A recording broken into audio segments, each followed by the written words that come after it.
Hello, everyone, and welcome to the Green Flag. I'm your host, Lukas Wacker, and with me, as always, we have Kyle Cushman. And in today's episode, it's a big news day with one topic in the NASCAR side of things with the NASCAR Cup Series. And then, of course, we have our NASCAR fantasy preview for Road America for the first time. So this is going to be a very interesting, unique episode. Really looking forward to this one, and can't wait to break it all down here with you guys today. But before we get into the news and the fantasy preview, how are you doing today, Kyle? I'm doing good. Yes. Another fun motorsports weekend coming up. You've got the Cup Series going to another new track here. Going to have a lot of those coming up in the next few weeks. The second half of this regular season is where they stuffed all the new fun stuff and gave us like kind of the same old in the first half. And now we're getting in kind of the juicy kind of unknown parts, which is also great because we get practice and qualifying, even though we don't get to use it for fantasy. But anyways, because of when we record. But that being said, a busy weekend, Xfinity on the bill as well. Road America has been a very fascinating track at the Xfinity Series level. You've had some weird moments like Reed Sorensen and all that stuff in the early 2010s, and Ron Fellows passing and then getting called back and all the weird stuff in that race. Unfortunately, we don't have Jacques Villeneuve to spice things up either. That would have been nice. But definitely looking forward to see what Road America brings to the Cup Series. As of course, we've got Formula One back at the Red Bull Ring, W Series Formula 3 joining them, and IndyCar at Mid-Ohio. So a busy, fun weekend here for the 4th of July weekend. Yeah, fun trying to watch it all. To be honest, there's a lot of overlap. A lot of overlap. It's going to be a hectic weekend if you're a motorsports fan, but try and tune in as much as you can. It's going to be a lot of action on the track, and of course, the NASCAR Cup Series is going to Road America for the first time, so that should be interesting to watch. And we'll get to that fantasy. Technically, preview. Not the first time. They went in 1956, but like it's basically the first time. We really going to do this? Yeah, and I'm not going to take this Tim Flock slander. Don't disrespect your one and only Road America winner at the Cup Series level, Timmy Flock. Fine. We'll go past 1956, and we'll allow Tim Flock to have his moment. So the second Cup Series winner. I will do hope happen that there's this a Tim weekend. Flock shout out on Sunday. If Alan Bassick was in the booth, I'd be pretty confident of that. With Rick Allen, I'm not. I don't know. With Dillon Jr. So. Could it possibly? We'll see. I mean, the guy's very much a historian, so we'll shout it out next time if he does. We'll make give you some credit for that one. But we have some big news to get to in today's episode. Yes, kind of came out of left field, and it was very shocking, kind of groundbreaking in the NASCAR side of things because we don't tend to see this big of a move from a big organization like Chip Ganassi Racing. And that's exactly what happened on Wednesday, where we were contemplating maybe to do an episode or not to do an instant reaction, but that we decided to wait for this one because we can maybe know a little bit more or just kind of take a deep breath and understand what the heck is just going on here on the NASCAR Cup Series ownership side of things. And Trackhouse Entertainment Group has basically purchase everything that Chip Ganassi Racing has, and that includes charters, it includes personnel on the marketing and competition side, it includes simulation programs, data, notes, you name it. Trackhouse is getting it, and of course, they have leased a charter from Spire to run the Daniel Suarez car this season, but now they will have two for their two-car organization next season. Justin Marks has been very vocal on trying to expand to a two-car operation for 2022. We predicted that in our silly seasons predictions video, but we did not see it coming in this fashion. Let me tell you, Chip Ganassi Racing is going to be out of the sport of NASCAR in 2022. He will remain on the IndyCar side of things as an owner. Nothing changes on that with this deal. Daniel Suarez will return to Trackhouse as well. That has been announced, so he secures his ride there for at least another season. They are looking for a potential second driver here. The leading candidates being Ross Chastain and Kurt Busch, obviously the former of Chip Ganassi Racing come 2021's end. And basically, Ganassi said in the press conference that his team was not for sale, but Justin Marks made a very good offer. It was just simply too good to turn down, and he had a better vision than what Chip was kind of seeing for the future. And it's pretty incredible to see what Trackhouse has done in such a short amount of time. At this time last year, we didn't even know that they were going to exist. Now they have taken over Chip Ganassi Racing, and they will also operate out of Chip Ganassi Racing's racing facilities there in Charlotte, North Carolina. So lots of different things to break down here, Kyle. Lots of different aspects to this deal, but basically it is just Chip Ganassi Racing is no more. Trackhouse becomes the new Chip Ganassi Racing. Yeah, this is the silly season that we've come to expect after last season. Just the crazy, out of the blue, out of left field, whatever phrase you want to use to describe it, craziness that is NASCAR silly season now. And even in a year that at the beginning of it looked like it was going to be pretty status quo, only a couple of moves, like the biggest name car that would change hands is like the Wood Brothers 21 is what we thought. And now we've got Brad Keselowski owning Roush Fenway Racing, even though that's not technically announced yet, but that's happening. And going to Roush, you've got whatever's going to happen with that Penske car. And now you've got Chip Ganassi Racing on the NASCAR side of things selling to Trackhouse, and just completely unexpected. And yet when you kind of think about it, it does make a lot of sense from Chip Ganassi's side of things. When you look at the fact that of all the series that they're involved in, primarily the big two being IMSA and IndyCar, of course, bringing that IMSA program back this season after a couple years off. The big question, or the one that lagged behind, was always NASCAR. You think about his motto, the "We Like Winners" stuff and that kind of stuff. And his NASCAR program never really did that. You look at 14 wins over the 20 some odd years that they were involved, just a handful of top 10 points finishes for that team. And you compare that to the success that their IndyCar program has had. And you look at the amount of wins Scott Dixon has, championships, that kind of stuff. You look at the IMSA side of things, the Rolex 24s they've won, the championships they've won there. The NASCAR program was always like 2 or 3 steps behind, let alone just 1 step. So when you look at that side of things, when you get an offer like this, which I can only imagine the amount of zeros involved and everything like that, it wouldn't necessarily be something that Chip Ganassi would have been like, I'm looking to do this, somebody come buy this, but somebody comes, knocks on your door and offers this for what's essentially your 3rd most successful program. I would entertain it as well. And so obviously it's unfortunate to see Chip Ganassi leave because he is such a big name in motorsports. But it's a huge move from Trackhouse to really solidify themselves as kind of this growing power in NASCAR. They secure themselves 2 charters. They secure themselves a whole host of personnel, both on marketing and competition, as you mentioned. They'll have their own building to work out of, at least in the short term in North Carolina. We know their plans to move over to Nashville full time for their operations. We'll see how long that takes, or if they do end up going that route. But for now, they've got their own shop now. They've got their own personnel. They've got 2 charters. They've already got 1 driver signed who's been performing very well in Daniel Suarez. And all of a sudden you've got a second entry that is probably going to be a pretty intriguing one when you look at free agents around the market. And you've obviously got Ross Chastain, Kurt Busch, free agents from Chip Ganassi. Now that this move is happening, seems pretty much already done that Kurt's going to 2311 from all the things that we've heard from the likes of Jordan Bianchi and whatnot.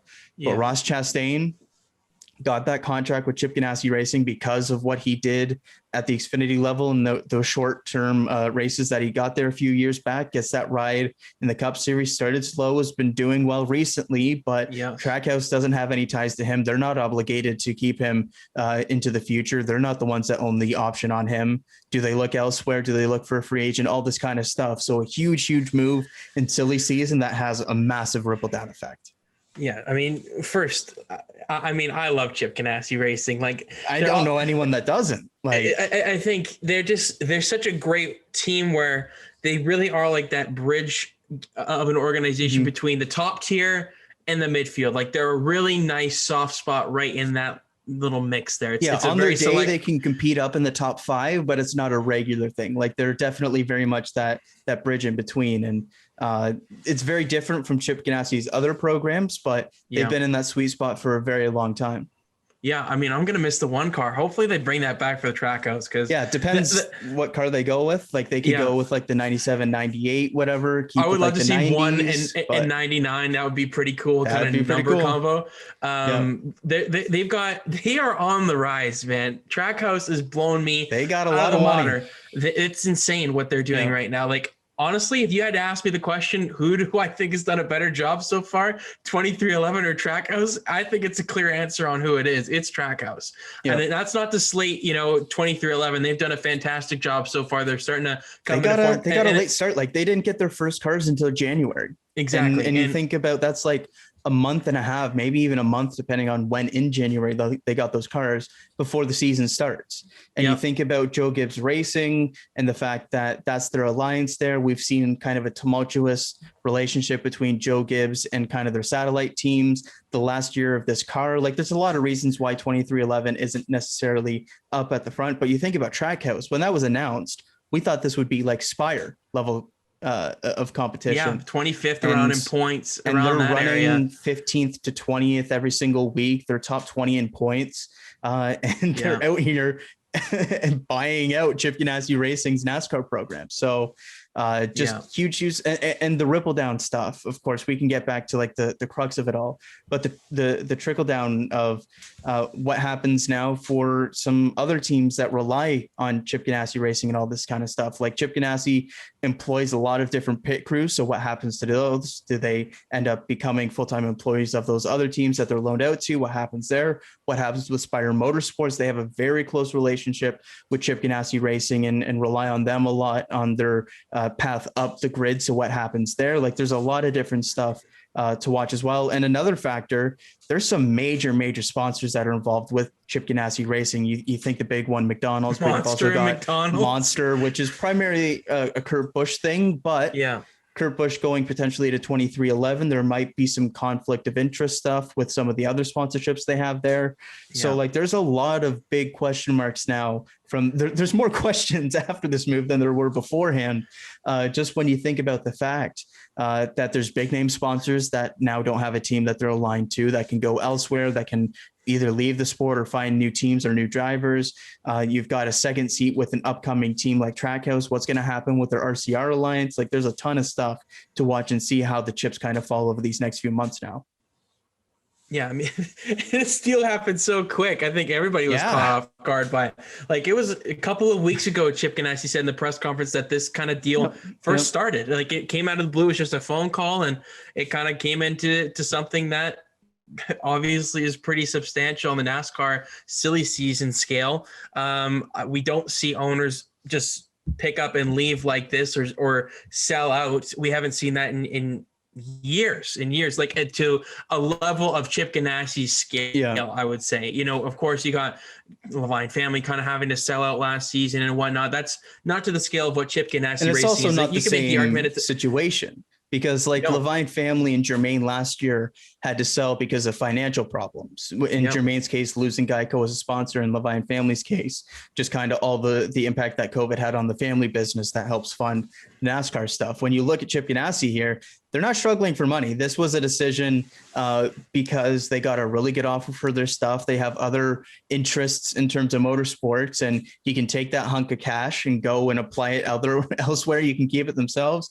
And part of the trickle-down effect as well is, what does this mean for IndyCar and IMSA programs? You look at where sports cars is going over the next few years. You've got hypercars being introduced, a new class over in WEC and new Daytona prototypes. What's that going to mean for Chip Ganassi's IMSA program and potentially going overseas to race in Le Mans, stuff like that? What does it mean for their IndyCar program when you look at Jimmy Johnson potentially being interested in running full-time next year, doing ovals as well? Like there's a lot of moving pieces here, but when you take a step back and look, it makes a lot of sense for Chip Ganassi to do at this time, as much as it does suck that they're leaving NASCAR. But yeah, this is probably I don't know. What do you rank as the bigger silly season shock? Brad Keselowski becoming a part owner with Roush and driving there in the future, or Chip Ganassi leaving NASCAR? Because I think they're definitely the two big ones and probably going to stay that way. But I think it's a bit of a toss up. But I might lean Chip Ganassi, honestly. Oh, I am for sure. Honestly, like we speculated last season that, Brad could have been on the move. I don't think it's a shock necessarily that he may be leaving. It's just that he's leaving for Roush. That's the thing that kind of shocks you with that move. But this is on another scale to me. Like having a monumental name in motorsports. Chip Ganassi is like across all different forms, like one of the powerhouses in all of those motorsports. And the fact that he's leaving one of the premier motorsports in the world, really, it's well known. It is pretty big. Like this is, I'm still kind of shocked that he's kind of pulled the plug on NASCAR, but at the same time, he made a lot of good points, and it's not the, end all be all of the sport by any means, but it's a big loss, a big name that's kind of coming out, but it's really encouraging for me to see Trackhouse really wanting to invest. And, you mentioned earlier with Spire, like that kind of move that they made with selling their charters a little bit earlier to Colleague may have been a little bit of a move that kind of materialized that really allowed Chip Ganassi to feel they've got relationship with Hendrick Motorsports and everything like that. So like, I'm not concerned or anything for Spire's program, but they were most closely aligned with Chip Ganassi. Just looked to I think it was just last year. Yeah. Where Ross Chastain ran a couple of extra races in Chip Ganassi equipment running under that Spire name. So they've had a close relationship. I'm interested to see what that means, but the thing is like Chip Ganassi is a huge name in the world of motorsports, but the success has come in IndyCar, has come in IMSA. It hasn't really come in NASCAR. And over the last 20 years, they've had some moments. They've won crown jewel races. They've had their moments, but looking over that tenure, it really hasn't been the same level as their other motorsports programs. And so for that reason, obviously the initial move is shocking. But when you think about it a bit more, it does make some sense where might as well put more money into the programs that are winning and being most successful for you. And like Chip Ganassi isn't all that often at the NASCAR track either. He's usually with the IndyCar program as well. So it's been clear where their primary interests have lied in the past. It's a huge loss for NASCAR, I think, losing a big name like that. But when that many zeros are put on the table and it's probably your number 3 in terms of whether that's like their ranking internally or whatever, just in terms of the success of the program, IMSA and IndyCar just rank higher, would make a lot of sense there for Chip Ganassi. So as surprising as it is, it also makes a lot of sense there for Chip.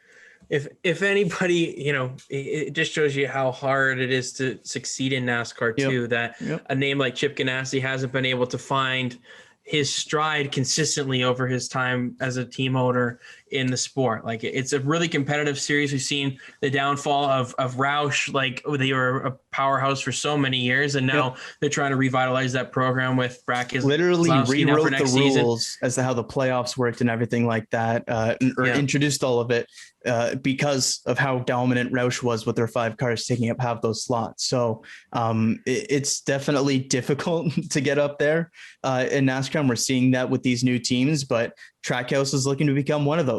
They made a big acquisition this week. They're looking to build for the future. I'm fascinated to see where they go for that second seat, because they could go for a Ross Chastain. They could go elsewhere. They could look for a young guy and maybe try and poach a prospect to build with them. They could look for maybe a veteran as well. Like there's a lot of different routes that they could go. But right now they've got such a great base with Justin Marks as kind of the mastermind behind it all. Somebody that's got a lot of experience in motorsports, pretty deep pockets as well. Combine that with Pitbull, the global outreach that he has, the marketability outreach that he has. And then factor in Daniel Suarez, who is a fan favorite, works with kind of the kind of style that they're going for at that team. Like that, they've been very, very impressive to me, as you kind of mentioned. When they were first announced, we kind of thought this would be a backmarker team. We didn't have high expectations for this team out of the get-go. And they're top 20 in points right now, building for the future, spending big money. If things go their way. If points go their way, Suarez could point his way in. And he's been a good road racer in the past. You look at what some past Watkins Glen performances, stuff like that. So it's probably going to take a win for them to get in the playoffs, the way that, funny enough, Kurt Busch is performing right now. But it's definitely out of left field for this one. I do hope that they keep that one car, because 1 in 99 would be a pretty solid combo. Yes. But now looking into the future of NASCAR as well, I doubt that they stop at 2 charters. Like they're probably looking to expand even more into the future. If after one season they're buying out Chip Ganassi Racing and getting 2 charters so that they can have 2 cars, I can't imagine they're only stopping at that. So great to see this from another new owner, a younger owner in NASCAR as well, which is something that they need. And fascinated to see how kind of the chips fall from this announcement for the rest of the season even. So huge news in NASCAR and yet another crazy bombshell in this silly season. It is funny that Justin Marks won a race for Chip Ganassi Racing in the Xfinity Series, and now he's buying him out. Like, he gave him a one-shot opportunity like that, and now the guy, I wonder what kind of conversation that was. Hey, I would like to buy you out. Honestly, probably why it even started, because Justin Marks has that relationship with Chip Ganassi to go and kind of discuss that kind of thing. Like, I can't imagine somebody that doesn't have that prior relationship with Chip Ganassi goes out and goes, hey, do you want to sell this stuff? So, it's funny you mentioned that one, though, at Mid-Ohio as well, where they were at a couple of weeks back. Yeah. So I have 2 final questions, I think, to round this off. Who's your favorite to get this second seat? Because I think that needs to be addressed, kind of our initial prediction. And then we kind of predicted different drivers for Trackhouse initially here, but now with the Chip Ganassi departure, we have a couple of guys that we didn't potentially see on the move that are now potentially on the move, specifically Ross Chastain. And then 2, what's your favorite Chip Ganassi Racing moment so far in their entire time as a team owner, just as a team, like a race or any particular moment, just to kind of, it's not like a farewell or anything yet. They have half a season, but it's important to address it probably now when we have it as a really, we have the time to really. Yeah. So I'll start on the driver front, and I'll let you go with your driver as well, and then we'll get to the moment as well. In our silly season predictions, we both had Trackhouse expanding because we heard earlier that day that rumor, so we got very lucky on that front. But when we recorded that's around the time he probably sends in that offer, right? Yeah. So they're probably in the discussion. Yeah, we like to expand, but we have something in the works. It's crazy, man. It is crazy. But I had Ricky Stenhouse Jr. going to that team partially because JTG Doherty in my silly season decided to sell their charter and sell their assets. Yeah. Don't know if that happens now. There's still plenty of different people looking for charters and whatnot, so it's still very much a possibility that JTG could sell or go part-time. Like, a lot of stuff could happen there. Yeah. I do think that Ross Chastain is probably the clubhouse favorite right now. I do think Kurt Busch is going to 2311. I don't really see why Kurt would pick Trackhouse over 2311 given all the factors involved. But for Trackhouse, Ross Chastain's been a pretty solid prospect for a few years. After a slow start, he's really shown well these last few weeks. I think that he would be a guy that would make some sense to kind of bring over, keep in the fold.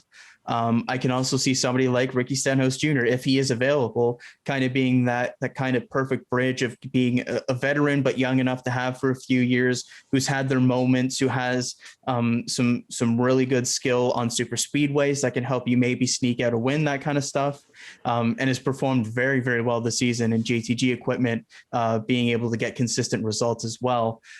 They could also look to the Xfinity Series level and look at maybe trying to grab somebody like a Noah Gregson or something and build with them for the future. But I think for right now, I'll probably lean towards Ross Chastain remaining at that team. But I did mention to you as well, Kaulig does have that second car, and they can go and qualify AJ Allmendinger into races on road courses if they want to.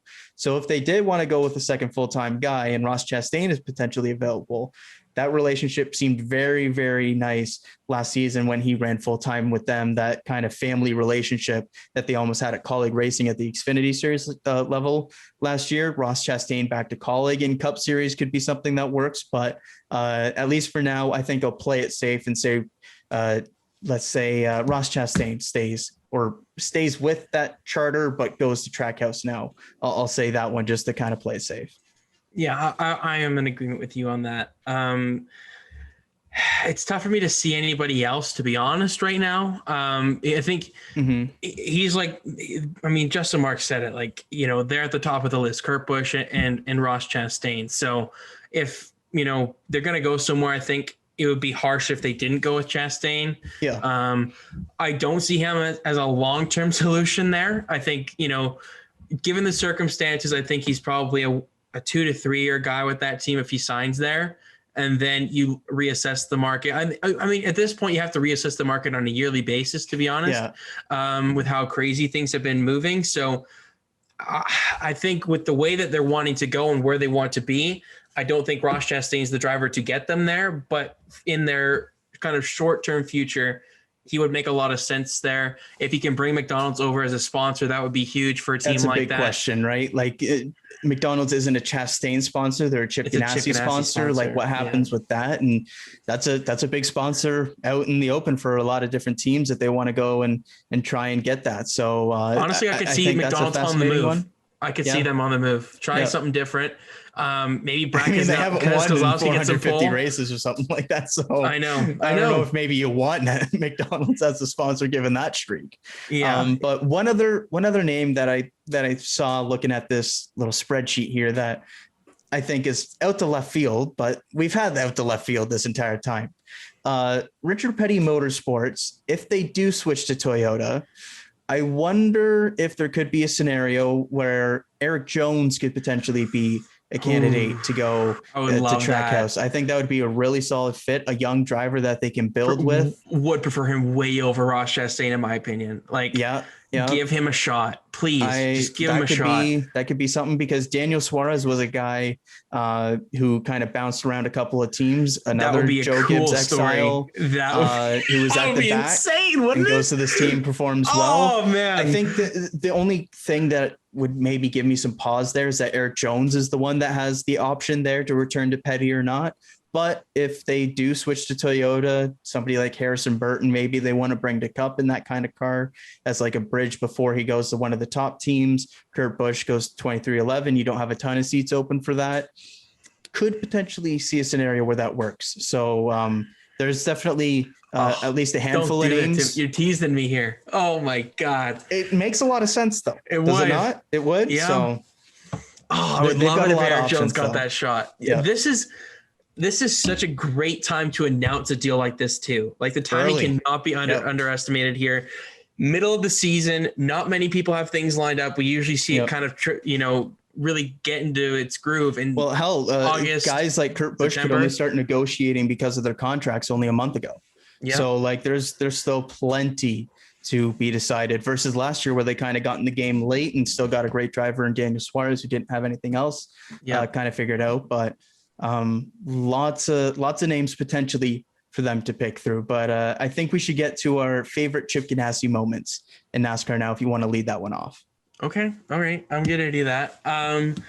There's honestly quite a few, to be honest. Like, I've really enjoyed watching Chip Ganassi racing. I think, I mean, it's not the greatest moment, but I remember back to the 2009 Brickyard 400 with Juan Pablo Montoya, and he dominated that race, and then he gets a speeding penalty. Like, that's one of the. He would have been the only driver to win in Indy and in NASCAR at the Brickyard, which would have been awesome to see. But should have won that race easily. Had the fastest car by a mile. Swears he was not speeding. Yeah, NASCAR. I swear to God, check it.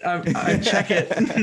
What a great soundbite. Yep. Check it out, the clip. Honestly, it's just entertaining. Juan Pablo Montoya, one of the best characters NASCAR has ever had for his short time in the sport on a career-wide scale. He left a monumental impact for the outsider of the American cultures for coming into NASCAR. It was a really great moment for a Colombian to come into the sport and really make his mark. Yep. And I would say that 2007 when his first win at Sonoma, like, that was a huge victory. And then I think for one, it would be McMurray just a couple of times, because the guy had an insane 2010 season, winning the Brickyard and the Daytona 500. Like, come on. That's a pretty good one too. And then a playoff race at Charlotte. Like, that's not too shabby. But honestly, it might be Kyle Larson's performance at Chicagoland in 2014 in the playoff race. That was like where he made his mark, in my opinion, in the sport. It was an unbelievable drive, riding the wall, going head to head with the best in the playoff opener against the dominant cars, didn't make the playoffs as a rookie. It was an insane playoff field, the first year of the playoff format, and he almost played spoiler with the best of the best. That was one of the most insane drives. The peak, it was a really quick peak, but it was a really big peak of the Gen 6 car, in my opinion. That year, insane races with driving ability, with the horsepower, and the out-of-control nature of those cars was absolutely insane. So those are just a few really that come to mind for me. Just obviously over my entire stint as watching a NASCAR fan. Of course, they were here way before I even started watching the sport. But when I think back to my entire career, my entire time watching NASCAR, I haven't had a career watching this as much as I would have liked. But it's just been a really great team. They're always a soft spot in my heart, and I'm going to miss them. I'm going to miss them a lot, but they've given us some great moments. That's for sure. Yeah, some classic car numbers, some classic moments. I think if you're going with some of like the earlier Chip Ganassi moments, I think even though it maybe not be the most positive one, Sterling Marlin on the backstretch at Daytona, hopping out of the car, running around and trying to pull the fender out. That's one of the best moments in NASCAR, even though it prevented them from winning that race. But even some of those early Sterling Marlin seasons where they were in the championship hunt were some of the best points finishes that they ended up getting as a team. So some of those early Sterling Marlin ones, particularly that Daytona moment. But I think the best ones for myself going more recently for these are, funny enough, a couple of Kyle Busch finishes. You look at Kyle Larson versus Kyle Busch on the losing side of things at Chicagoland, and then Kurt Busch getting the win at Kentucky against his brother there. So some you great are a Kyle moments. Busch fan. No, I'm just kidding. No, I definitely am not. But some absolutely great moments from Chip Ganassi Racing over their time in NASCAR, and they will absolutely be missed. But hopefully it just means we get even more money injected into the IMSA program, sports car stuff, as that kind of gets built back up over the next decade with some of the regulation changes and some of the manufacturers getting back into that. That's going to be really cool to see. And then obviously the IndyCar program, they went back to 4 cars with Jimmy Johnson stepping in this past season, splitting time with Tony Kanaan. Looks like Jimmy Johnson is going to try to run the Indy 500 next year based off of some of the recent things we've heard, which potentially could mean a 5th entry for Chip Ganassi Racing into next season. So a lot of different moving parts there. But unfortunate to see them leave NASCAR, but hopefully this means an even bigger presence in the rest of motorsports for Chip Ganassi. One more. I remember this one. Okay. You're going to like this one. So 2007 Watkins Glen, when Juan, Pablo, Montoya and Kevin Harvick got together and they just started going at it in turn 1 after they wrecked. And that was an awesome moment. I'm sorry. That was like that race in the big red car for Montoya and the Shell Pennzoil one for Harvick in the 29. Like, that's one of the most iconic moments. If we're talking about season. big sponsors, even looking back to when they had Target on the car for forever. So I mean, they've had some big sponsors quite there. The history for Chip Ganassi. They will be missed. A worthy discussion. Really wanted to break this one down because we don't get news like this very often, and we wanted to take the time and do it justice. And I think we did that. Give me a one-off start for one of either like their IndyCar guys or Jimmy Johnson or whoever at the Indianapolis road course race. Just give me like one. Imagine Jimmy Johnson in a non-Hendrick car, or even like a 3rd entry for like Jamie McMurray or something, like a bit of a throwback or something. Give me that. Yeah, I know it probably won't happen, but it's an interesting time, going into the next gen era when things are meant to be cheaper, meant to be more competitive. Chip Ganassi Racing bows out. So and Trackhouse was there and ready to pounce, and they made a great offer, and kudos to them for making their impact on the sport heard sport wide. Very impressive stuff from Trackhouse, Justin Marks, Pitbull, everybody there that works with the Trackhouse Entertainment Group to pull this deal off in such short fashion. And looking forward to seeing what they can accomplish here in the short term and long term future, because they've made their future plans clear that they want to be competitive. So great to see that from a new owner. But a couple of last things I wanted to touch on here with some news, not on the Trackhouse stuff. We'll leave that for now. Derek Griffith will drive the 51 truck for KBM at Gateway to make his Truck Series debut in a couple of weeks' time. So that should be pretty cool. And then there's also on the NASCAR iRacing side of things, the Pro Invitational will not continue for the rest of this season. But NASCAR is expanding its relationship with iRacing as it goes from a partner as being a licensee to now the official simulation partner of the sanctioning body. iRacing will now help NASCAR potentially design racetracks as well. So a pretty cool opportunity there for iRacing after what's come out of this pandemic. One of the bright spots that iRacing is really taking advantage of. So that's great to see. So the Pro Invitational is no more, where they have the midweek stuff with the Cup Series guys doing these races. Good call, in my opinion. It was definitely died down in terms of interest. Nobody really watched it anymore. And it made a lot of sense on that side of things. And it's getting into the playoff time, crunch time. We don't want any distractions really during the midweek. And we want it to be solely on the actual entertainment stuff, on the real life side of things, not to slate iRacing or anything. It's a great software. It's a great program. You look back to last year, it served a perfect purpose. I think they were pushing it a bit too much, trying to do it again this year. What they should do is recognize that the Cup Series guys go and do their own thing and put that spotlight more so on the Coca-Cola iRacing series guys, because they put on some really, really fun races. And you can try and put more of like the esports kind of thing towards the actual esports rather than trying to shoehorn the NASCAR guys into something that some of them are interested in, some of them definitely aren't and don't take too seriously, all this kind of stuff. The one thing that I will say is that it's going to be a little bit disappointing to not get that spotlight for some of the smaller teams, some of the drivers at the back of the pack who have the iRacing prowess, who are on it all the time because they don't get these manufacturer simulators and all that kind of stuff. And they kind of got their moments. You look Timmy Hill, you look James Davison, Garrett Smithy, these kind of guys. It's going to be unfortunate not to see them get those moments anymore, but this is probably the right decision because it just didn't work this year. Absolutely. Yeah, it was worth a go. Credit to them. It was great like last year. Didn't work this year. Cut their ties. Yep.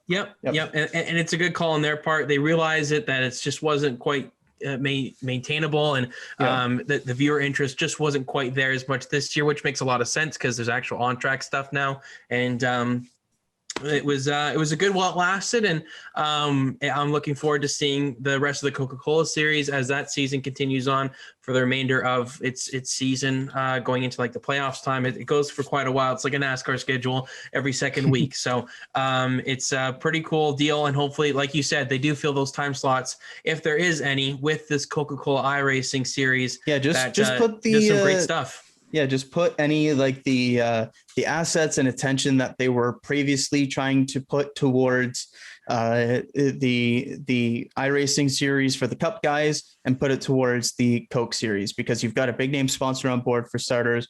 You've got a lot of really talented guys in there. Sim racing is just getting bigger and bigger when you look at the different series and whatnot going on in that realm. So especially with this official partnership between NASCAR and iRacing now, makes a lot of sense for them to use them as kind of a tool, not rather than just kind of licensing things out. So really cool to see that relationship building, even if it does mean we're cutting the Pro Invitational and stuff. And just quickly on Derek Griffith and the 51 KBM truck, I was a little surprised that it was Griffith that got one of these rides. There's still two more remaining to be filled, Watkins Glen and Darlington.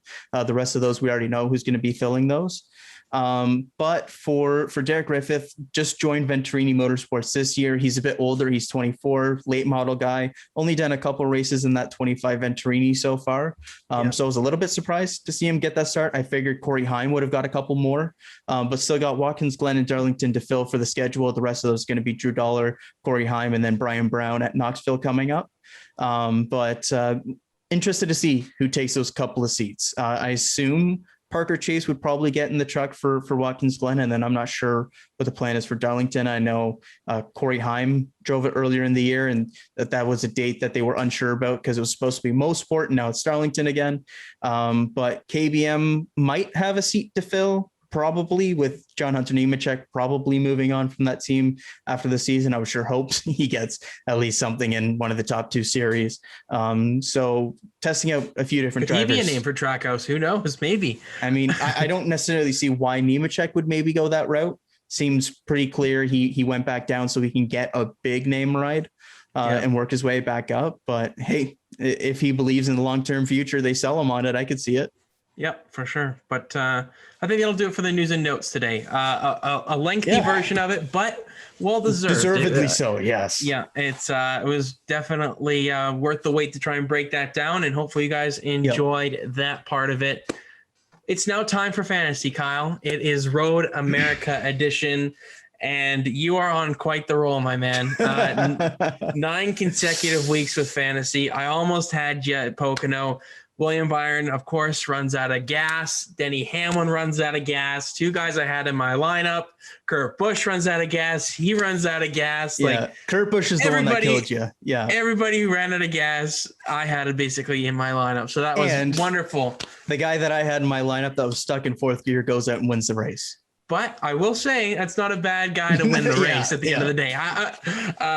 Obviously, Kyle Busch I kept him in the lineup just in case something fluky happened and they could keep it in 4th gear and worked out for them. And sure enough, that's exactly what happened somehow. So I counted him out. I've been lucky. I've been on a roll. Like, I'll take it. I've won 9 straight. I've won all 3 road courses, so I'm feeling good going into this weekend as well. But I will say, I feel like we'll have very similar lineups here because I feel like it's pretty straightforward. Some of the bigger names for this weekend, even if it is a track they haven't been to on the Cup Series schedule since 1956, but has been on the Xfinity schedule. So there's some guys with experience there, some guys as well that have ran the TA2 Trans Am race the past couple or last season, this weekend as well, which is a very similar driving car to the stock cars that they run as well, kind of like an ARCA equivalent. So very interested to see how things go this weekend, because of course, July 4th weekend, it's a big weekend for the NASCAR schedule, and they're doing it at a brand new track. Yeah, this is a big monumental weekend for American history, obviously. July 4th weekend. It's the big shebang. Was at on July Daytona 4th as well. The first time since a Daytona race handful of years ago, at least. Yeah. And like you said, 13 or 14, something like that. I think so. Something like that. May have been Almirola's rained out one. I'm not quite sure. In 2014, maybe. I couldn't tell you, but it has been at Daytona for a while. Then it went to Indianapolis last season. Yep. That is no more. So now it's now at the Road America circuit, which will be back the same weekend, it seems, for 2022 as well. So it's an interesting timing for this to make a new track, the July 4th weekend race, but hopefully it does well in its inaugural race or second race with the NASCAR Cup Series here. Should be an interesting one. Xfinity Series on deck and the Cup Series on deck. No Truck Series action this weekend. So I lead us off this week. Yes, because we don't have trucks. So even though I may have lost at Pocono, it does feel like I finally get that first pick with that first pick. So I will take it. And honestly, the Truck Series can just stay away for the rest of the season. That would honestly be pretty great. Wow, that's harsh. I'm kidding. Well, not like Kyle Busch is not racing it anymore. I don't care. No, I'm just kidding. I'm kidding. Okay. But I'll lead us off. And my pick is pretty self-explanatory. I've been trying to save as many usages on this guy as I can. I burned one at Nashville because he got disqualified.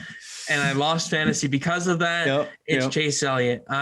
His average finish over the last 11 road course races is 6.91. He has 6 victories in that span, 8 top 5 finishes, 293 laps led. He finished 4th in both trips here and in his Xfinity Series days when he did that series for 2 years in a row. So it's been a bit since he was down here at Road America for any series, but maybe this is a race where Chase Elliott can check that second win column here, get his second road course victory of the season. Of course, he only has 1 victory up to this point in this season, that coming at the Circuit of the Americas and its inaugural race.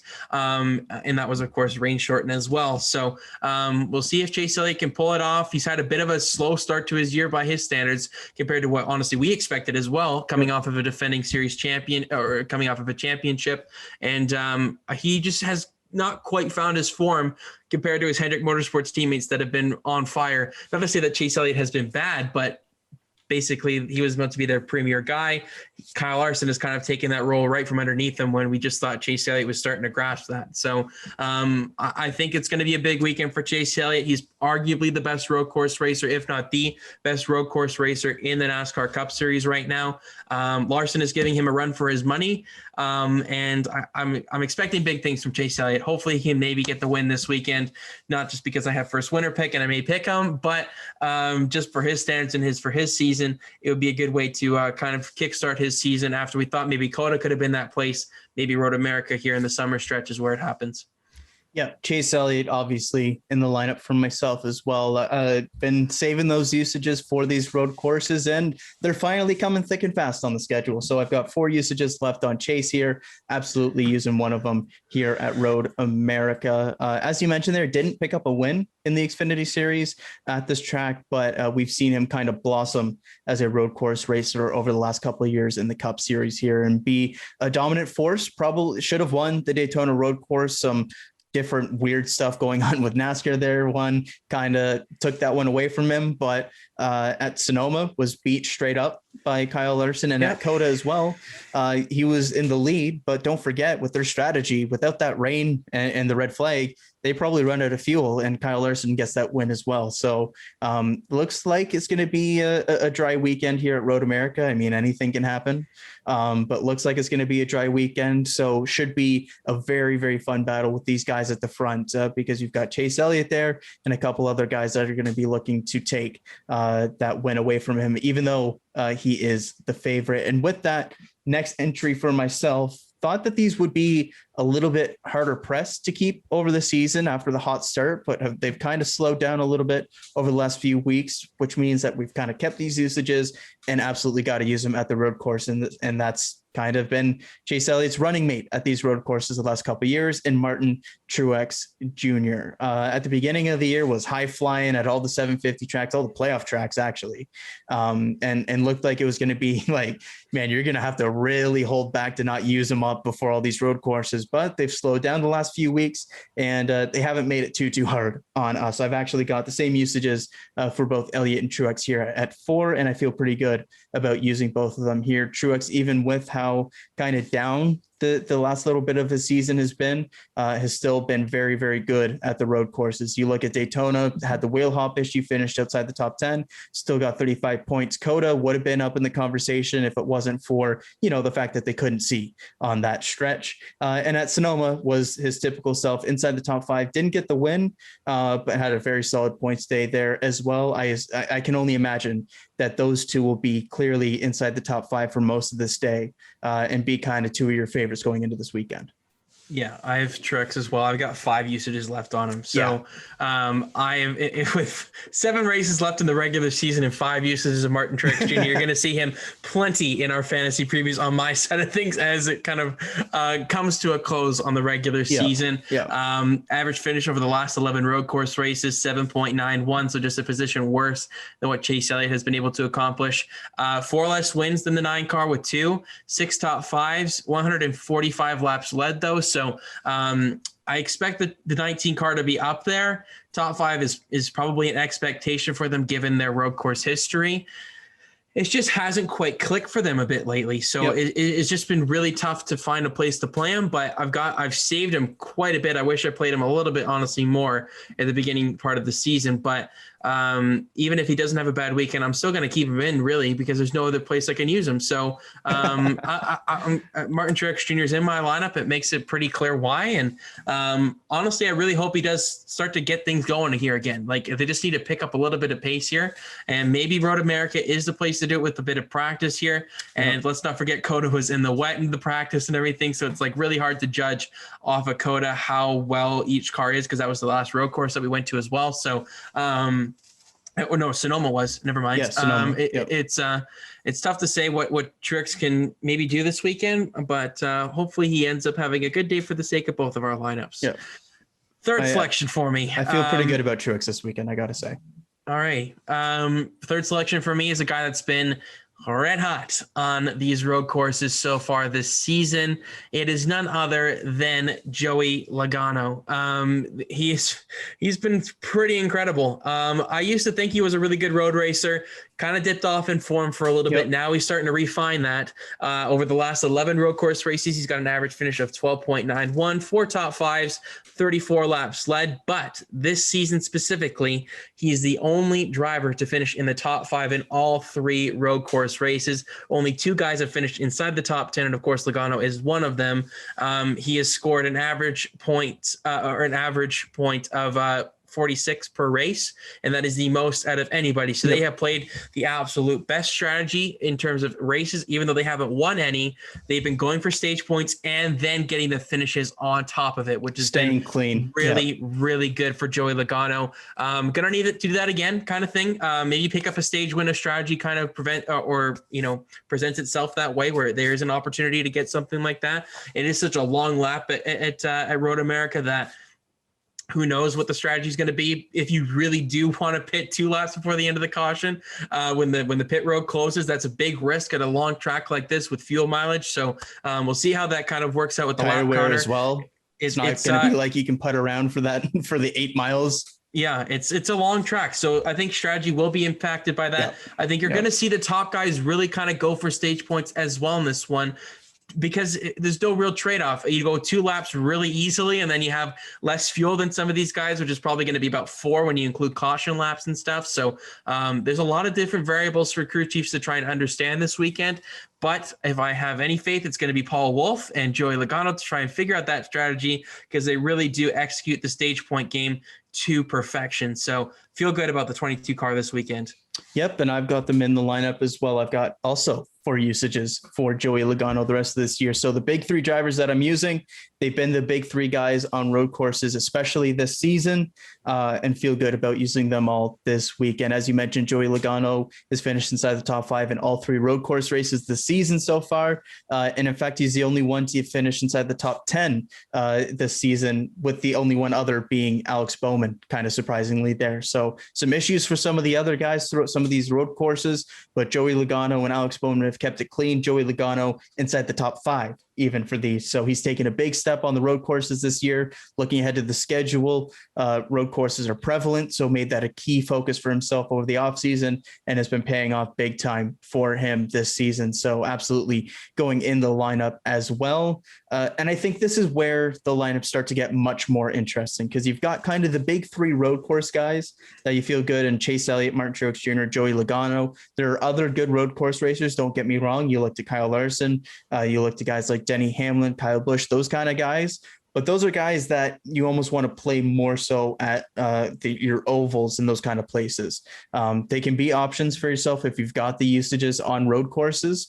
But I feel like Logano, Elliott, Truex are kind of the big 3 names that you look to, especially on the road courses. And from here, you've got a lot more options. You can go big, or you can look to save some usages. And for this next one, is a guy that I'm looking to save usages on because he doesn't run the full schedule, and that is AJ Allmendinger in my lineup for this one. They've shown very well with colleagues so far this season on the road courses. You look, both top 10 finishes, 32 points at Daytona. And don't forget, that was even with them going to the back after a penalty, and at Coda, 35 points there as well. Didn't know what to expect from the AJ Allmendinger car on the road courses this season.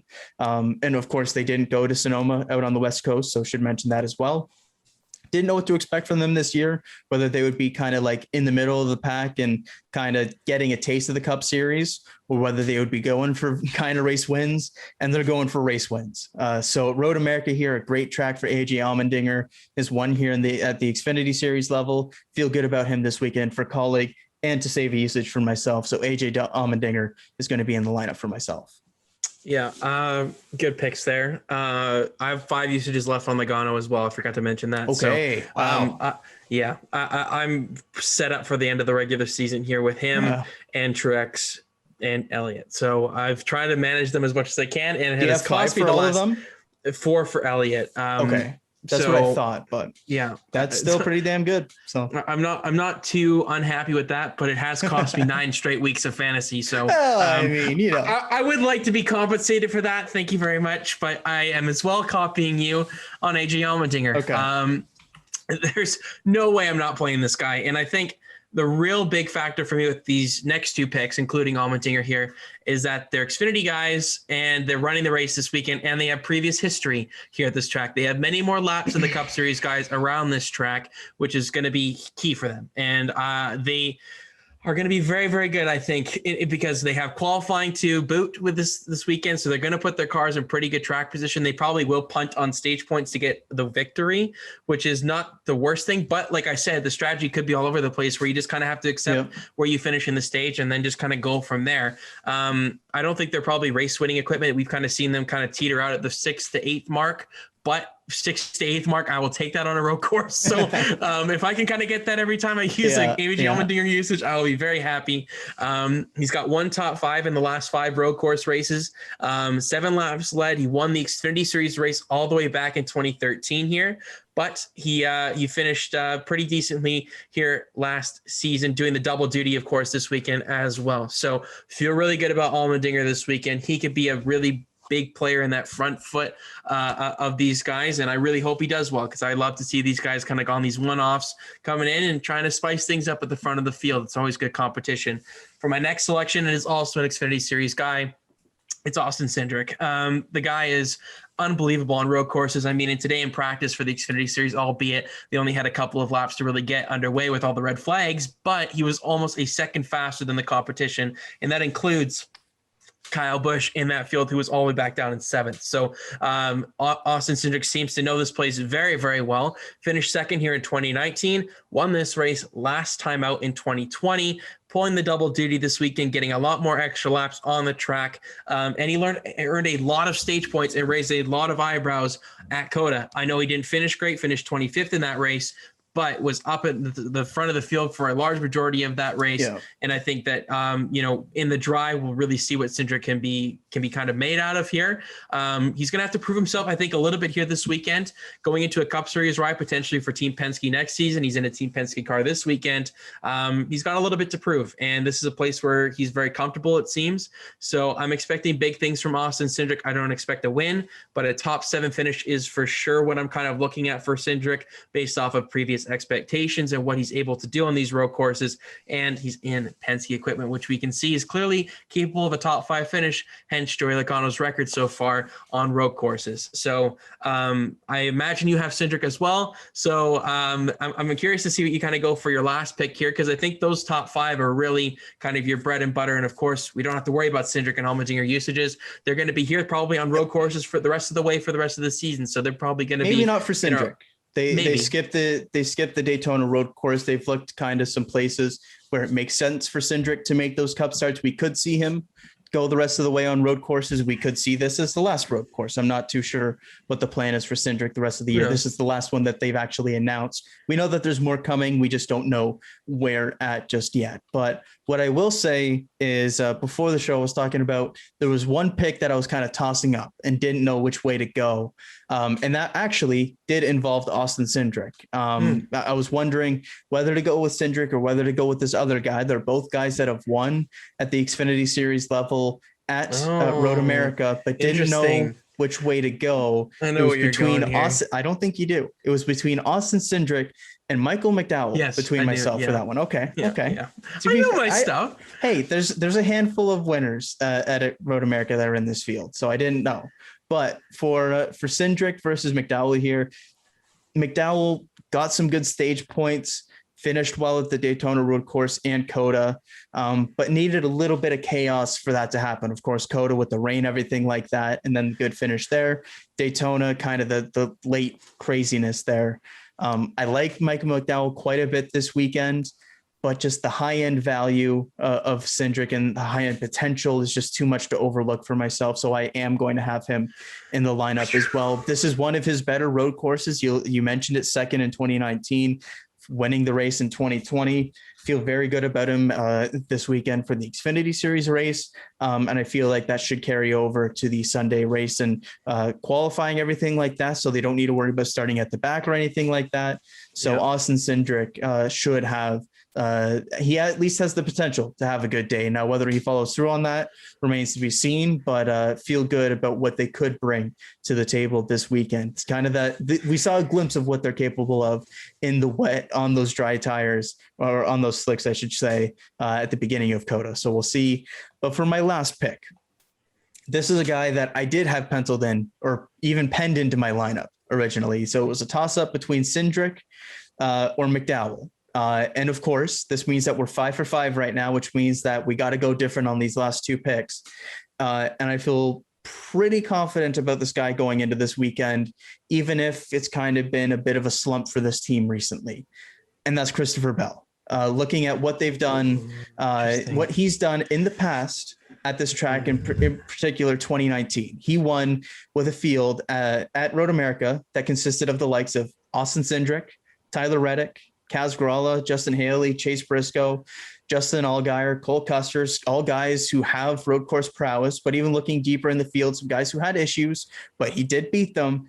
AJ Allmendinger, John Hunter Nemechek, and don't forget, Matt DiBenedetto was in that race as well in the 18. Finnett was running second, had a good car that day, had some bad pit strat or had a bad pit stop, fell behind Christopher Bell, and Christopher Bell was able to hang on to that lead. So when I'm looking at this one here, Christopher Bell has had past success at this racetrack.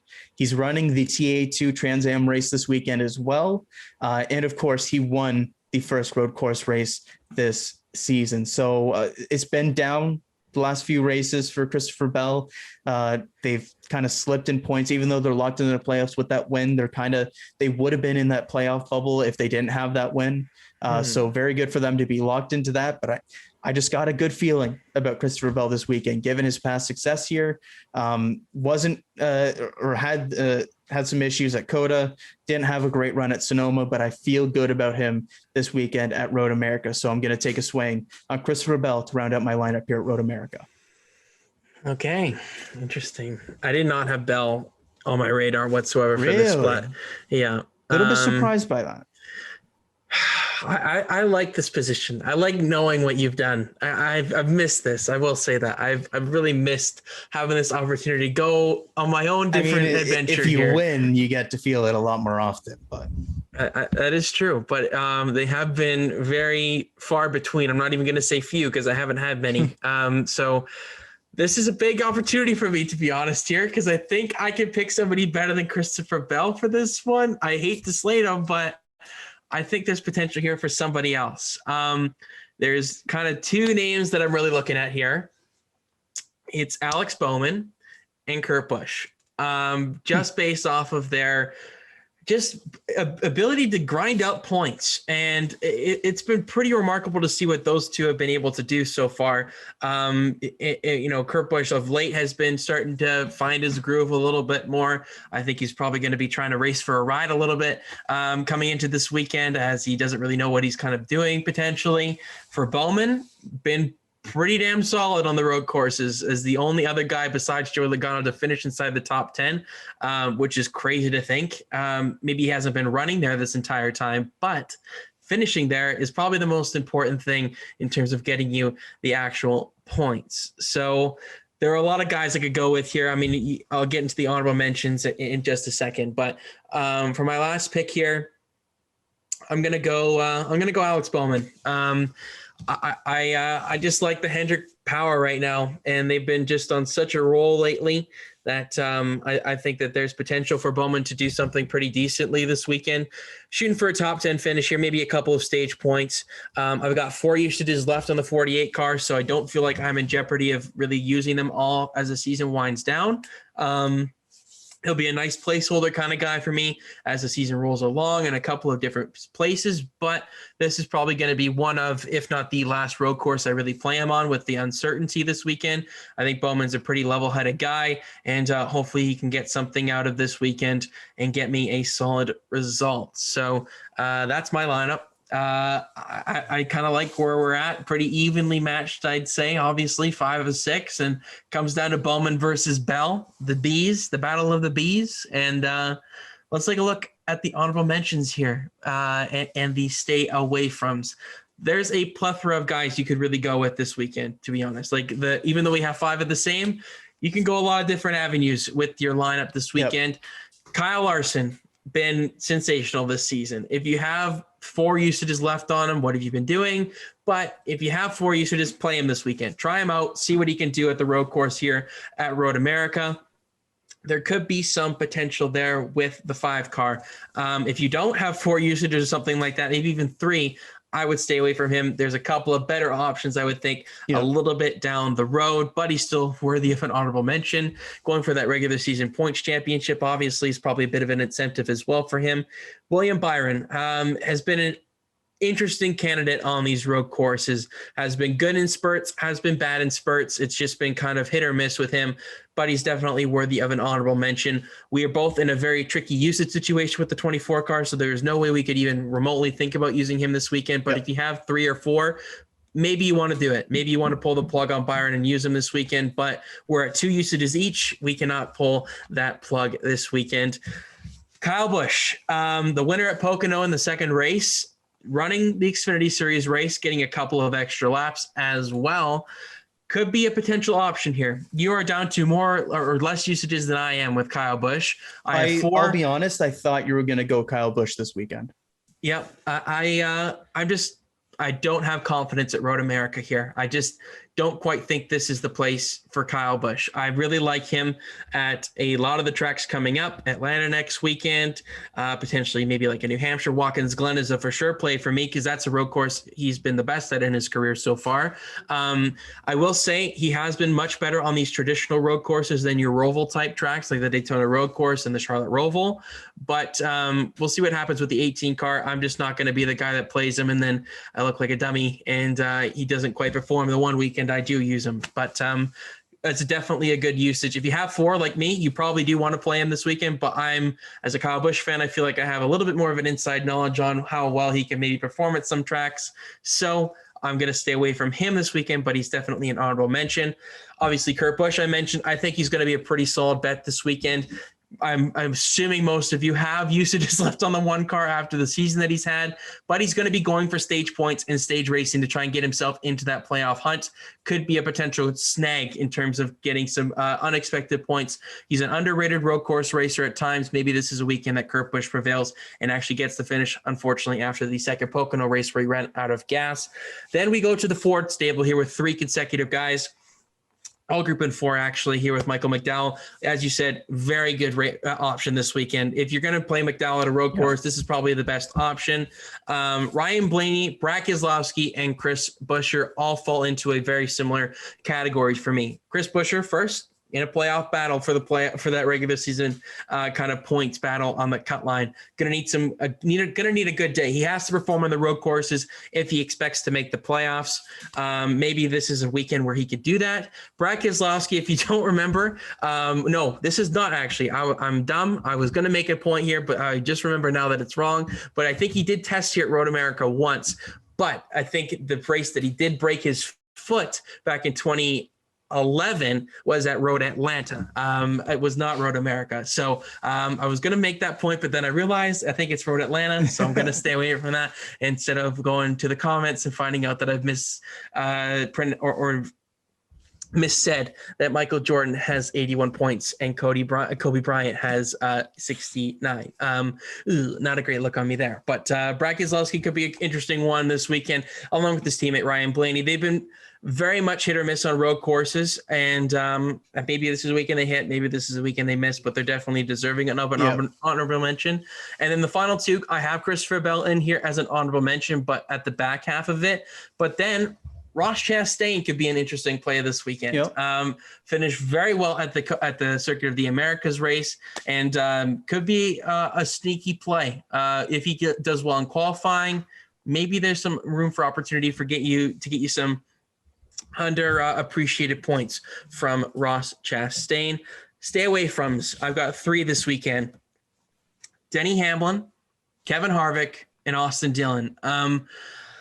All three of these guys are not really road racers. As much as Hamlin has had pretty decent success so far on the road courses, I just don't think this is a play for him this weekend at Road America. If you're going to go somewhere, I'd say Watkins Glen is more of a road course that I would play Denny Hamlin if I were even considering it. But based off of my usage situation, there's no way I can even think about playing Denny Hamlin this weekend. So I'm staying away from him. You could put him in your lineup for sure. I don't think it'd be a bad option, but I don't think this is getting full value out of a Denny Hamlin usage. Kevin Harvick, I know he's running the Xfinity Series race for BJ McLeod this weekend in the number 99. I just don't see it this weekend for Kevin Harvick. This is just a tough place to really see that this is the driving style of the 4-car, really. They just aren't good on road courses as an organization either. So I think it's going to be hard-pressed for them to compete against some of these guys that are in more of a dire situation points-wise than the 4-car as well. Obviously winless so far, but I think there's better opportunities for Harvick down the stretch here than Road America to play usage if you're in more of a difficult usage situation. We're both at 3, I believe, with Harvick. So I don't think we're even in a position. I've got 4. You got 4? Okay. But I wasn't even looking at Harvick this weekend. I don't know if you were, but and then the last one. Oh, no, sorry. I am down to 3. I forgot I used them that second time this weekend. That's what I thought. But yeah, Austin Dillon, last one, just not a road course racer, plain and simple. I don't want to spend any more time on that. Austin Dillon doesn't have a single career top 10. So no. So despite him being in a decent situation points wise, this is not a great weekend for Austin Dillon. Kaz Gralla in one start on a road course for RCR at the Cup Series level has more top 10s than Austin Dillon has in his career. That I think about does that basically says it all. Exactly. I think that'll do it for the honorable mentions and the stay away froms. It's the bonus picks time, and this is where the week's probably going to get decided here based off of how similar our lineups are. I lead this one off, correct? Yes. Top Chevrolet. Man, this is tough. This is tough. Is it? Isn't it? I don't think it's that tough. Really? No. Interesting. I don't like going first for Top Chevrolet because that's the hardest one. Chase Elliott or Kyle Larson really is what it comes down to for me here. I don't like this. I'll go Kyle Larson. Really? Wow. Little surprised by that. I'm going Chase Elliott for Top Chevrolet. Sonoma was and has been for his entire career Kyle Larson's kind of best road course, and we saw him perform very well this year with Hendrick Motorsports. He was good at COTA, but a little bit behind Elliott. He was good at the Daytona road course, but a little bit behind Elliott. I feel like this is one that swings towards Chase Elliott style more so than Kyle Larson. Could be very much proven wrong and see Kyle Larson up at the front the entire day, get pole and lead the whole time. It's very possible for him. I just feel like this Road America suits Chase Elliott more so than Kyle Larson this weekend. So I am going with Chase Elliott for Top Chevrolet. To Top Ford, and going pretty chalk with this one, Joey Logano as top 4. He's finished inside the top 5 in each of the road courses so far this season. Ryan Blaney hasn't shown that same road course ability or speed as in past years. He's been a very good passer so far this season on road courses, but for some reason that car just hasn't been up to snuff in terms of speed. Brad Keselowski, kind of similar. He's had some moments, but hasn't been all too great on the road courses. And you look at Stuart Haas, I don't believe in really any of them. And so Joey Logano was kind of the one guy remaining. So Joey Logano going to be the top 4 choice for myself. Same here. It's been a really hate relationship between myself and Logano in this category. I'm just doing it to match you, but I did have him down before the show. He's just an easy option for me this weekend. No brainer based off of his success so far this season. And we'll see what happens with the 22. Maybe this is the weekend where he slows down on road courses, or, he just keeps that consistency going. Who knows at this point? Top Toyota. This is interesting. Yeah. There's a couple of options here. You got potentially Denny Hamlin, potentially Christopher Bell, even because you have him in your lineup. So you think a little bit more highly than him this weekend than I personally do. Kyle Busch and Martin Truex Jr. All 4 of these guys, honestly, if a situation goes their way, could potentially be the top Toyota. It's a realistic finisher. scenario where any of them finish top Toyota.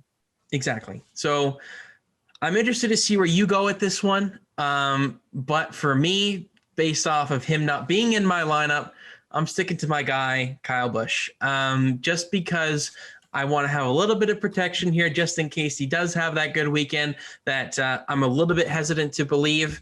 Hopefully the practice will help him a bit this weekend. He has, we've heard he likes that practice. So I think that could do him well. And Truex just hadn't shown it to me lately. Kyle Busch has been the one that's competing with the Hendrick cars. So until that kind of stops or somebody else challenges him with that kind of prowess that we've seen over the past 2 months or so, I'm going with Kyle Busch.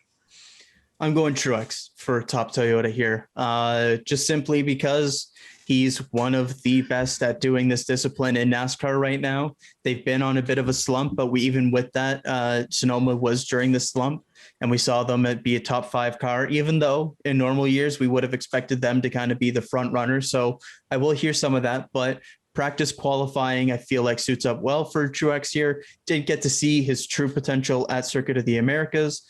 So I feel pretty solid here at Road America. I just feel like the style of this road course, it's a longer one. There are some slow speed corners, but a lot of these are kind of second or third gear corners. It's going to really benefit the drivers that have that road course ability, that know where the limit is, not to take too much, but know how to push the car in certain corners. So I definitely like Truex this weekend, given the style of road course as well.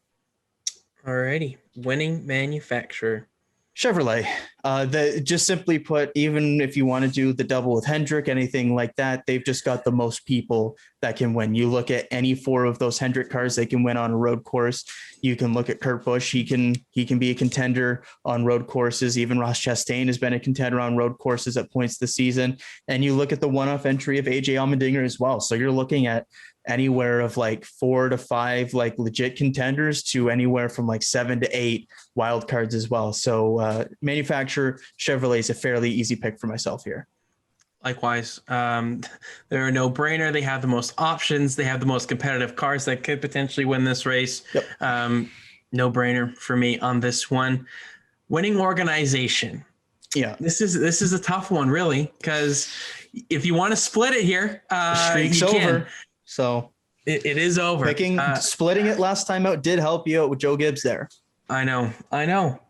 And there's definitely potential that a JGR car does upset the field here and maybe does beat Chase Elliott or Kyle Larson this weekend, given their strength of their lineup on road courses. But saying that, the road course program for Hendrick Motorsports this season has been ridiculous. Yep. And until that stops, I'm going to be riding the Hendrick Motorsports train.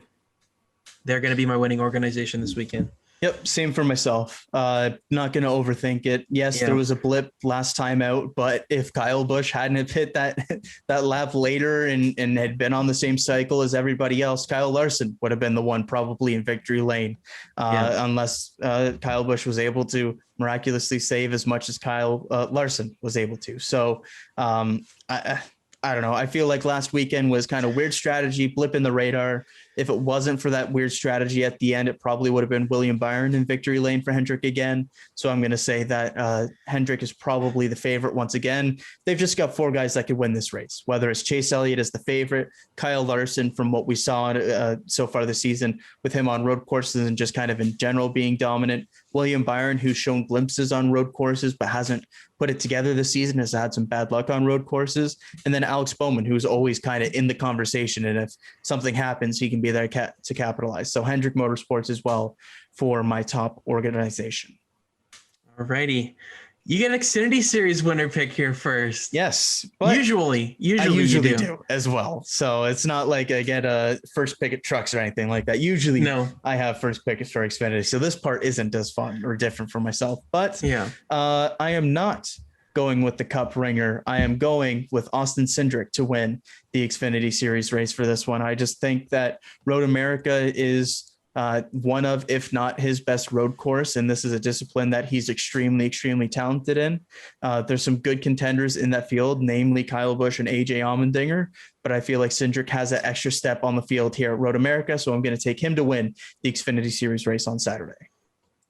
Well, I had Syndrick written down for myself just in case you did take him. I could take AJ Allmendinger here, but it would be wrong for me to go against my guy. So I'm going to take Kyle Busch. You're going to leave him for me. I'll take him. I don't care. Like, even if he doesn't win, it's just basically fandom at this point. But I'm not confident in him maybe to win this weekend for the Xfinity Series race. I think Syndrick probably will win this race. But why not? On the off chance that Eminem's car ends up in victory lane, I'll take that shot and take Kyle Busch for the Xfinity Series winner pick. That's not for bonus points. This one is Cup Series. Yes. The big one, July 4th.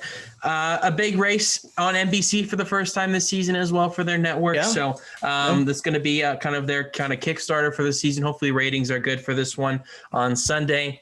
Nice 2:30 start time on the East Coast as well. So an earlier start time versus some of the usual ones. Yeah. Probably usually more in like that 3 to 4 range on the East. So trying to take advantage of that holiday, July 4th, all that kind of stuff. So very interested to see what the ratings are like here at Road America. I figured that it probably would have gone back to Indianapolis and just been on the Grand Prix circuit versus the Brickyard or anything like that. I did like that day for Indianapolis. I wonder if maybe they look to it in the future when they can have fans in the building, stuff like that. But at least for this weekend, it's a big, definitely a time slot for Road America to kind of show what they got at the Cup Series level. Pressure's on Road America. Deliver. Pressure's on for yourself as well, because if you lose, I seal the regular season championship.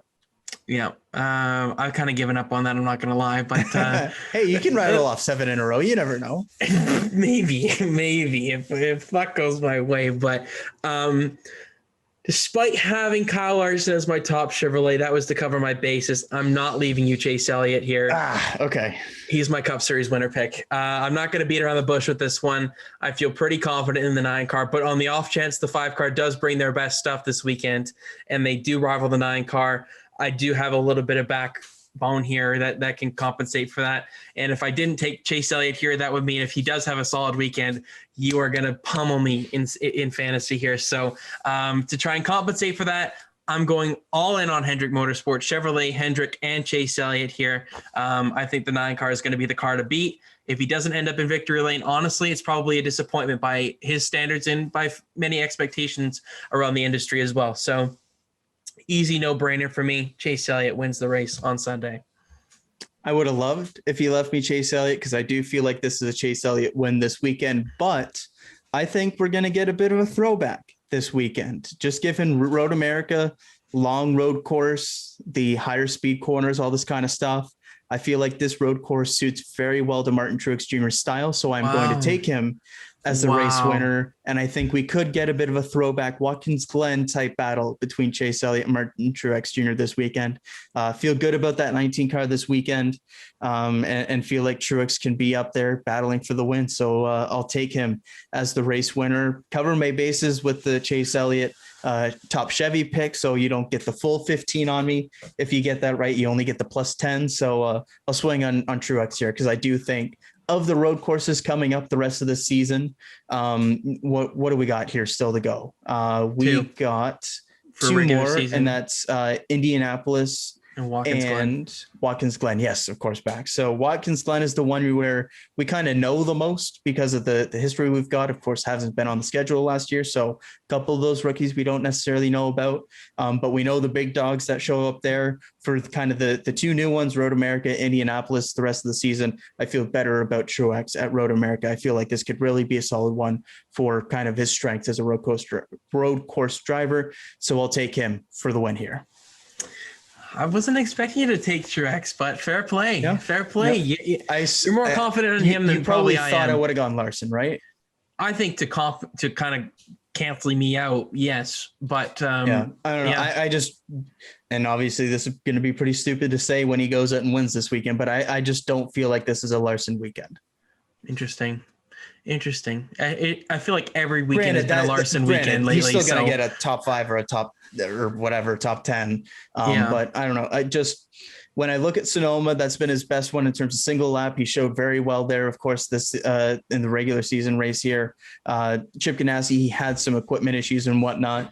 But at other road courses, it hasn't quite been to that same level. So if he can do it other than Sonoma, then I'll put him in that same category as your Elliott's, Truex's, whatever, but just a slight bit behind just for now. So that's my thought here, but he can go out and just dominate all 3 sessions. I mean, for me, it was just like, we'd never seen anything like what he did at Sonoma, winning the stages and the race and like literally blowing through the field. Like no matter what strategy he did. The only other time that we've seen in the stage era, somebody get all 60 points, win the race, win the stages, that was Chase Elliott the last time we were at Watkins Glen. Yeah, it's almost ridiculous how good that performance was, and you don't see it. It's very rare, and because you got to have the confidence at these road courses to go win the stage and have the confidence in your driver in the mid pack to, one, not wreck yourself or get damaged or anything, but to make your way back up through the field. And we saw that from Larson, and obviously paid off big there. But I'm fascinated to see how this Road America race goes, because it is a very different road course from some of the other ones we've had on the schedule so far this year. So we could see some different players involved, could see the same ones. So interested to see who kind of rises to the top through practice, through qualifying, and then into race day. Oh, for sure. Speaking of, we got one more to do. We got pole picks, because we got that again. Oh, no. I forgot about that. Got to do our pole picks. I get the first pick as well. So you get to wait on that one. But pole for Road America. Where do I want to go for that one, eh? I can see by your reaction you don't know where to go. No. I wouldn't even think about it. One thing I will say is that I wish they still did like the single car qualifying, not this like group qualifying format, because I want to watch the laps, not just the last corner of them. That's another gripe that I have with Formula One's qualifying format as well. We only see the last corner of every lap instead of the whole laps. Supercars, they do it right. They have group qualifying and then a fast 9. It's the best one. But anyways, enough of my supercars propaganda. It was Tyler Reddick that got pole at Coda, right? Yes. So a bit of a wild card one last time out. Where do I want to go for this one? Where do I want to go for Road America? One lap at Road America. I will say, where do I want to go? You know what? I'll say Chase Elliott does get it done and gets the pole at Road America. Okay. Based off of one lap speed, Kyle Larson. The guy just gets the most out of the equipment on a one lap basis. So I'm just gonna go with the 5 car, even if they can't keep that up consistently. Their one lap pace is ridiculous, and I don't know if I'm gonna see a car like this dominate on road courses in terms of single lap speed ever. Like it's just really impressive what they've been able to accomplish. Mm-hmm. So yeah, I think that'll last time we had qualifying at Road America, of course, 2019 Xfinity, AJ Allmendinger was on pole for that race. So maybe interesting there. Imagine if the Dinger pulls it off, eh? Interesting there. If you go back to 2018, this one's a little bit surprising. Matt Tifft with the pole award in 2018. Is that the race he almost won? Yes, that was the one he finished. The Jeremy Clements one? Oh, no, sorry. He finished runner-up to Justin Allgaier in that one. So. Oh, okay. It was the year before. Yeah, 2017 was Jeremy Clements. So, yeah. And funny enough, completely forgot that this happened. Noted Rick Ware racer James Davison with a 3rd place starting position for Joe Gibbs Racing in that 2018 race. So how about that one as a little bit of a throwback? They've always had very interesting guys fill in their cars on these race weekends. I love looking back at those. The road course ringers, man, just hold a dear place in my heart. That's it's a fun little place in NASCAR history. It's good history questions down the line. Who was in the Joe Gibbs car at this point, or whoever's in this car at this point on a one-off race weekend? But shall we go through our lineups one more time here, Kyle, before we wrap up today's episode? Just quickly beforehand, though, Because it is a bit of a looking back at Chip Ganassi Racing and everything kind of throughout this episode. And we're talking about road course ringers, one of the best ones to do it, Scott Pruitt. So there you go. Wow. Nice shout out there. But you lead us off with your lineup. Yes, going to the lineup. Very similar lineups for this one, and kind of expected that. But very interested to see how things play out this weekend. Regardless, I'm excited for this one. We got Chase Elliott, Martin Truex Jr., Joey Logano, AJ Allmendinger, and Austin Syndrick, both in our lineups. Going different though, taking the swing on Christopher Bell, won on a road course earlier this year, has won at this track at the Xfinity level, beating some pretty good road course racers, hoping for some of that to translate, and is running the TA2 Trans Am race this weekend, which are kind of equivalent to ARCA cars in terms of the way they drive. So that's the driver lineup. To the bonus picks: Chase Elliott, top Chevy; Joey Logano, top Ford; Martin Truex Jr., top Toyota. Going very chalk with that one, hoping for maybe a bit of a normal race, not the chaos at the front, knowing that we're going to get chaos at the front. Top Chevrolet for manufacturer, Hendrick for organization, Austin Syndrick, I say, will get the win on Saturday in the Xfinity race, and Martin Truex Jr. will go out and win on the Sunday. Pole as well. Yes, I'm sorry, I forgot. I didn't have that written down. Chase Elliott, I'll say gets the pole. All righty. For myself, basically copy and paste from Kyle apart from one. So Chase Elliott, Martin Truex Jr., Joey Logano, AJ Allmendinger, and Austin Syndrick. The one difference being he is Christopher Bell.